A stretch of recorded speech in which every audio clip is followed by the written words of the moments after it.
झारखंड के पूर्व मुख्यमंत्री चंपई सोरेन और हेमंत सोरेन के करीबी झारखंड के मुख्यमंत्री जब वो बनाए गए तो ये कहा गया कि वो परिवार के करीबी हैं, हेमंत सोरेन के करीबी हैं और शिबू सोरेन के तो करीबी हैं, उन्हीं के साथ इन्होंने अपनी राजनीति शुरू की थी। लेकिन चंपई सोरेन ने अगर मैं आपको बताऊं तो सोशल मीडिया साइट एक्स पे एक लंबा पोस्ट लिखा और उस पोस्ट में उन्होंने 18 अगस्त को ये पोस्ट लिखा और उस पोस्ट में उन्होंने बताया कि उन्हें मुख्यमंत्री पद से हटाया गया और तमाम चीजें अपने अपने दुख का उन्होंने पूरे विस्तार से वर्णन किया। आखिर में इस पोस्ट में जो लिखा वो पोस्ट आप देख रहे हैं अभी स्क्रीन पे, 3 विकल्पों की उन्होंने बात की। पहला विकल्प कि मैं राजनीति से संन्यास ले लूं, दूसरा विकल्प कि मैं अपना एक अलग संगठन बनाऊं और तीसरा विकल्प कि अगर कोई साथी मिल जाए तो उसके साथ हो लूं। तो आज मैं इस वीडियो में आपको बताता हूं कि झारखंड के पूर्व मुख्यमंत्री जो चंपई सोरेन हैं उनका अगला प्लान क्या है। क्योंकि सोशल मीडिया पे ये बात चल रही है कि चंपई सोरेन दिल्ली आए थे, बीजेपी में नहीं शामिल हो पाए, पलट गए।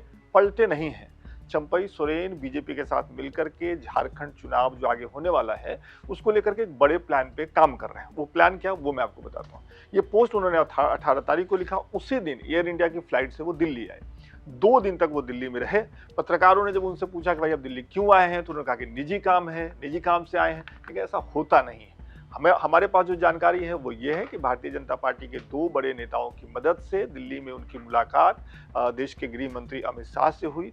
उस मीटिंग में क्या हुआ, वैसे तो ये मीटिंग बंद दरवाजे के अंदर हुई है, आधिकारिक तौर पे इस पर कुछ नहीं कहा गया है, लेकिन पत्रकारों के पास कुछ जानकारियां छट छट के आ जाती है, वो मैं आपको बता रहा हूँ। इस मीटिंग में ये हुआ कि सबसे पहले चंपई सोरेन ने बीजेपी से ये कहा कि भाई विधानसभा का जो चुनाव होने वाला है उसमें आप मुझे मुख्यमंत्री पद का चेहरा बना दीजिए, मुख्यमंत्री का उम्मीदवार बना दीजिए।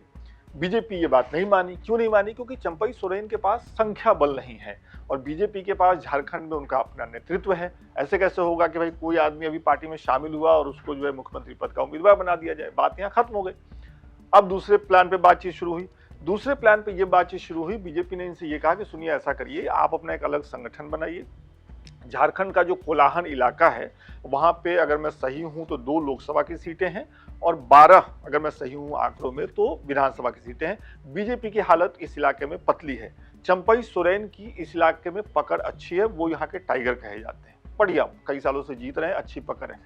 तो बीजेपी ने इनसे ये कहा कि आप अपना अलग संगठन बनाइए और चुनाव में उतरिए, हम आपको पूरी मदद करेंगे, हर तरीके से मदद करेंगे। आप चुनाव लड़िए, अपनी सीट निकाल लीजिए, कुछ सीटें आप जीत लीजिए, लेकिन बाकी सीटों पे जेएमएम को नुकसान पहुंचाइए और इससे बीजेपी का काम थोड़ा आसान होगा।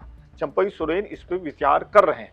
दूसरा, चंपई सोरेन का जो मन था वो ये था कि मैं अलग संगठन बनाता हूं और बीजेपी के साथ चुनाव से पहले एक गठबंधन हो जाए, ताकि चंपई सोरेन को एक मतलब एक भरोसा रहे आगे के बारे में। लेकिन बीजेपी उस प्लान पे भी राजी नहीं हुई। बीजेपी ने ये कहा है कि आप अपना एक संगठन बनाइए, चुनाव से पहले हमारे बीच में कोई गठबंधन नहीं होगा, दोनों अलग अलग चुनाव में जाएंगे, आप चुनाव लड़िए, हम आपको सारी सुविधाएं मुहैया कराएंगे, चुनाव लड़ने के लिए जो जरूरी होंगी आप चुनाव लड़िए। चुनाव के बाद जो रिजल्ट आएगा उसके हिसाब से हम देखेंगे कि अगर हम सरकार बनाने की स्थिति में हैं तो आप सरकार में शामिल होइएगा अपने संगठन के साथ और हम देखेंगे कि आगे आप क्या बन सकते हैं, मंत्री बन सकते हैं, मुख्यमंत्री बन सकते हैं, ये सब कुछ है।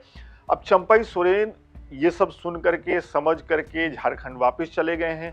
वहां पे उनकी चर्चा हो रही है अपने लोगों से, अपने पार्टी के लोगों से। जो हमारे पास जानकारी आ रही है वो ये है कि चंपई सोरेन के पास अब कोई रास्ता नहीं है। जेएमएम में उनकी वापसी का रास्ता लगभग बंद है।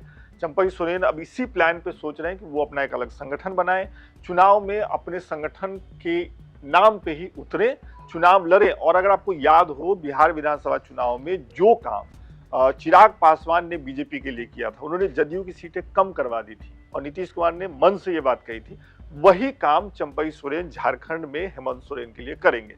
तो अगर चंपई सोरेन इस प्लान में सफल हो जाते हैं और बीजेपी उनके साथ मिलकर के जो ये प्लान बना रही है, अगर ये दोनों पार्टियां सफल हो जाती हैं तो विधानसभा चुनाव में हेमंत सोरेन के लिए मुश्किलें होंगी, लेकिन चंपई सोरेन के लिए भी मुश्किलें कम नहीं है। अब समझिए, चंपई सोरेन उसी वोट वर्ग को एड्रेस करेंगे जो हेमंत सोरेन का वोट वर्ग है, जो कि शिबू सोरेन को अपना नेता मानता है।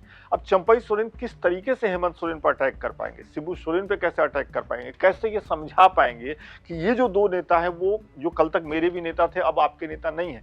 तो कुल मिलाकर के अगले कुछ दिन तक झारखंड में स्थिति साफ होती हुई नहीं दिख रही है। मैं जो आपको बता रहा हूं वो ये है कि चंपई सोरेन अलग संगठन बना करके चुनाव लड़ने पे प्लान कर रहे हैं, विचार कर रहे हैं। और अगर वैसा कर पाते हैं, जैसे बीजेपी की प्लानिंग है, चंपई सोरेन की प्लानिंग है, तो इससे झारखंड में हेमंत सोरेन के लिए आने वाले विधानसभा चुनाव में कुछ मुश्किलें हो सकती। तो ऐसी ही खबरों के लिए, ऐसी ही बातचीत के लिए लोकमत इतनी देखते रहिए और इस खबर पे आपकी जो राय है वो नीचे कमेंट करके जरूर बताइए। बहुत बहुत शुक्रिया।